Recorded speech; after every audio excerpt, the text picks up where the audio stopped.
नमस्कार। इस वक्त की बड़ी खबर लेकर हाजिर हूं मैं आंचल। वोट चोरी के मुद्दे पर एक बड़ा जन आंदोलन खड़ा करने की तैयारी कांग्रेस ने कर ली है और इसकी पहली झलक बीजेपी रामलीला मैदान में देखने वाली है। जी हां, कल यानी रविवार 14 दिसंबर को दिल्ली का सियासी तापमान बढ़ने वाला है, क्योंकि ऐतिहासिक रामलीला मैदान में एक बार फिर कांग्रेस महारैली करने जा रही है। राहुल गांधी लगातार वोट चोरी के मुद्दे को जनता के सामने उठा रही हैं। उन्होंने वोट चोरी के मुद्दे पर तीन प्रेस कॉन्फ्रेंसेस की, जिनमें कई सबूत पेश किए कि कैसे लोगों को योग्य होने के बावजूद मतदाता सूची से हटा दिया गया।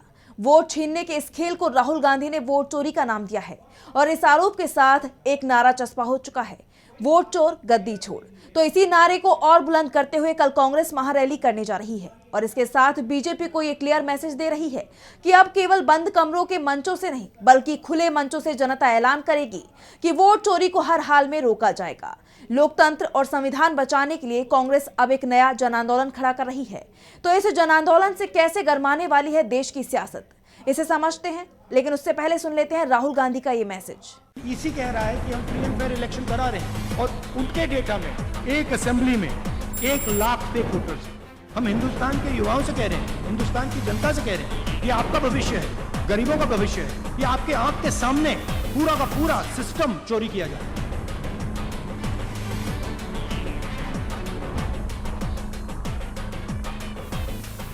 तो अब सबकी निगाहें कल यानी 14 दिसंबर को महारैली पर टिकी हुई हैं, जिसमें कांग्रेस न केवल बड़ा शक्ति प्रदर्शन करने जा रही है, बल्कि ये देश की राजनीति के लिए निर्णायक साबित हो सकती है।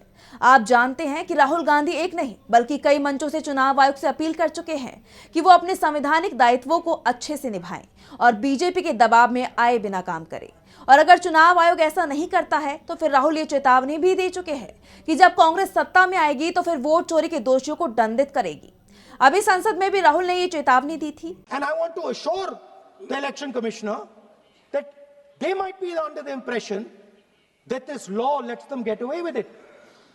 Let me remind them, don't worry, we are going to change the law and we are going to change it retroactively and we are going to come and find you. Right? So this is the situation that the country is faced with. जैसा आप जानते हैं कि संसद के शीतकालीन सत्र में सरकार काफी हठधर्मिता दिखाने के बाद आखिरकार चुनाव सुधार पर चर्चा के लिए राजी हुई, जो असल में एसआईआर पर ही चर्चा है। बीजेपी जानती है कि एसआईआर को लेकर पूरे देश में उसके खिलाफ माहौल बना हुआ है, क्योंकि इस बार केवल बीजेपी के विरोधी ही नहीं बल्कि उसके समर्थक भी परेशान हुए हैं। एसआईआर कराने वाले बीएलओस पर क्या कुछ बीत रही है, ये सभी जानते हैं। ऐसे में बीजेपी अगर एसआईआर के नाम से संसद में चर्चा कराती तो वो और फंस जाती। इसलिए चुनाव सुधार के नाम पर चर्चा की गई, लेकिन इसमें भी बीजेपी फंस गई। खासकर अमित शाह के सदन में अपशब्द कहने से तो सारा मामला ही बीजेपी के लिए बिगड़ गया। राहुल गांधी ने कहा कि वो मेंटली प्रेशर में है और हमने उनकी धज्जियां उड़ा दी। सुनिए। मुझे तो काफी अच्छा लगा क्योंकि दोनों डिबेट्स में हमने धज्जियां उड़ा दी उनकी। आपने अमित शाह को देखा होगा, डिस्टर्ब, गाली तक दे दी सदन में। तो मेंटली डिस्टर्ब थे, प्रेशर में थे और उसका रीजन है क्योंकि वो वोट चोरी में पूरा का पूरा ढांचा इन्वॉल्व है, वो तो पूरा देश जानता है। तो डिबेट पोल्यूशन पे वैसा एक्रोमोनियस डिबेट नहीं होना चाहिए, क्योंकि ये एक प्रकार से नेशनल इमरजेंसी है जो हमारे बड़े सिटीज हैं। तो प्रोडक्टिव डिबेट होना चाहिए। तो बीजेपी की धज्जियां संसद में पहले ही उड़ गई हैं और अब कल की महारैली में जनता वोट चोर गद्दी छोड़ को देशव्यापी स्तर तक आंदोलन बना देगी।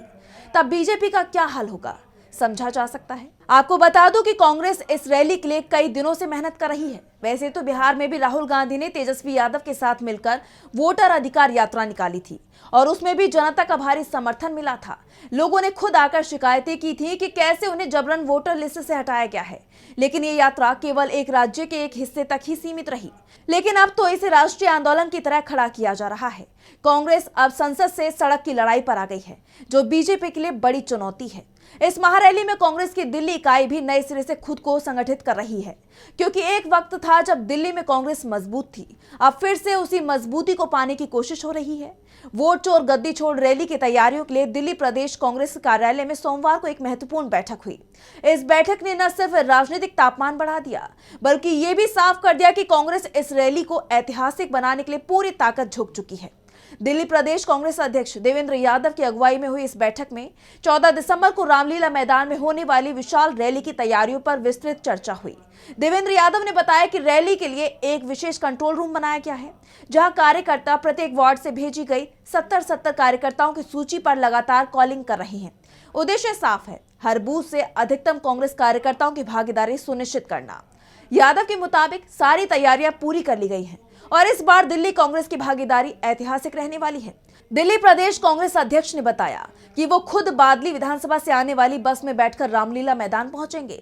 उन्होंने साफ किया कि सभी नेता, पूर्व विधायक, चुनाव लड़ चुके प्रत्याशी और जिला अध्यक्ष भी अपने अपने क्षेत्रों से आने वाली बसों में कार्यकर्ताओं के साथ ही रैली में पहुंचेंगे। इस कदम से कांग्रेस ग्राउंड कनेक्ट के संदेश के जरिए अपनी मजबूत जमीनी पकड़ दिखाना चाहती है। कांग्रेस महासचिव केसी वेणुगोपाल ने बताया कि इस रैली से पहले कांग्रेस ने कम से कम 5.5 करोड़ हस्ताक्षर वोट चोरी रोकने के लिए जुटाए हैं। सुनिए।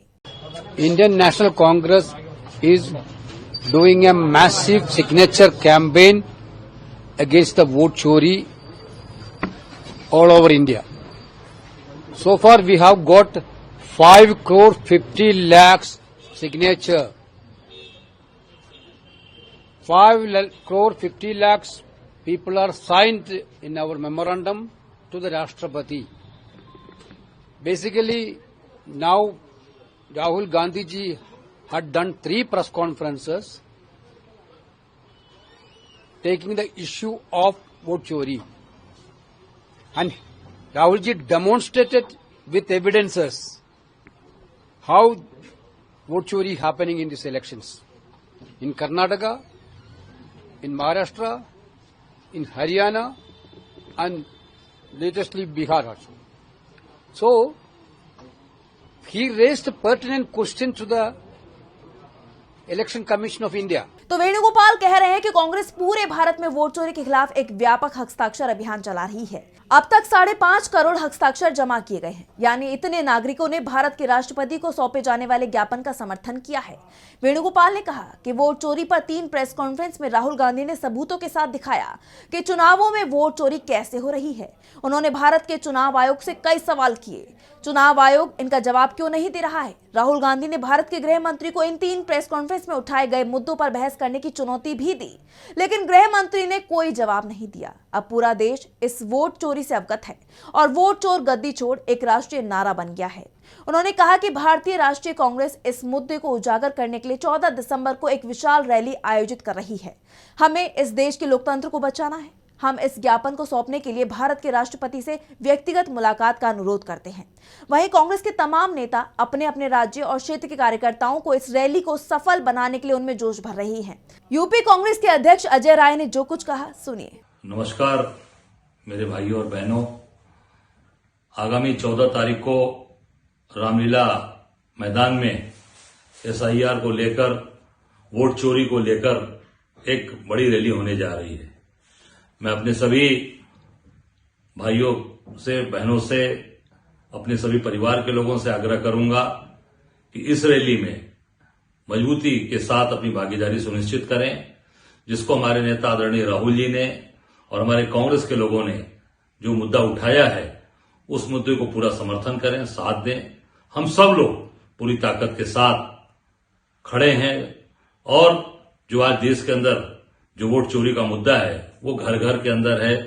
मैं बनारस से आता हूं। बनारस में जिस तरीके से मोदी जी चुनाव जीते वोट चोरी करके, वो आप सबके सामने है।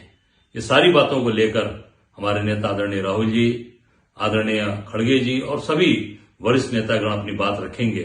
आप सबसे मेरा आग्रह है कि सब लोग 14 तारीख को 10 बजे तक रामलीला मैदान में उपस्थित हों। ये मेरा सबसे आग्रह है, निवेदन है। धन्यवाद। जय हिंद, जय कांग्रेस। राजस्थान के पूर्व सीएम और कांग्रेस नेता अशोक गहलोत ने इस रैली को लेकर कहा, मेरे साथियों, आज देश के सामने लोकतंत्र को बचाने की, संविधान को बचाने की और प्रत्येक मतदाता के वोट को सुरक्षित रखने की चुनौती है। जिस प्रकार का व्यवहार चुनाव आयोग कर रहा है वो बहुत दुर्भाग्यपूर्ण है। एक आम मतदाता भी कोई शिकायत करे तो चुनाव आयोग का कर्तव्य होता है कि वो उसकी जांच करे। यहाँ तो अगर राहुल गांधी जो नेता प्रतिपक्ष है लोकसभा में, वो रिसर्च करके कोई शिकायत कर रहे हैं तो वो उनसे एफिडेविट सोच सकते हो कि उसकी मंत्रा इसका मतलब ठीक नहीं है, चिंताजनक स्थिति है। इसी संकल्प को लेके अखिल भारतीय कांग्रेस कमेटी ने 14 दिसंबर को दिल्ली के ऐतिहासिक रामलीला मैदान के अंदर दिल्ली का आयोजन किया है। उसमें हम सब लोगों की जिम्मेदारी बनती है भाई संख्या करने पर सफल बनाए। गहलोत ने कहा कि आज देश के सामने लोकतंत्र और संविधान को बचाने की चुनौती है। जिस प्रकार का व्यापार चुनाव आयोग कर रहा है वो बहुत दुर्भाग्यपूर्ण है। अगर कोई आम मतदाता भी शिकायत करता है तो चुनाव आयोग का कर्तव्य है कि वो उसकी जांच करे। यहाँ तो देश के नेता विपक्ष राहुल गांधी चुनाव आयोग से शिकायत कर रही हैं, तो चुनाव आयोग उनसे हलफनामा मांगता है। ये बहुत चिंताजनक स्थिति है। इससे निपटने के लिए कांग्रेस 14 दिसंबर को दिल्ली के ऐतिहासिक रामलीला मैदान में एक रैली का आयोजन करने जा रही है। हम सभी को भारी संख्या में पहुंचकर इस रैली को सफल बनाना है। लोकतंत्र बचाने में हम सबकी भागीदारी बहुत जरूरी है। इसी तरह की अपीलें तमाम जगहों से की जा रही हैं। यानी कल रामलीला मैदान से एक बार फिर कांग्रेस हुंकार भरने वाली है। इस हुंकार में कैसे उड़ेगी लोकतंत्र खत्म करने की साजिशों की धज्जियां, ये देखना होगा। तो फिलहाल हमारी बड़ी खबर में बस इतना ही। देश और दुनिया की तमाम बड़ी खबरों के लिए देखते रहिए DIV लाइव। नमस्कार।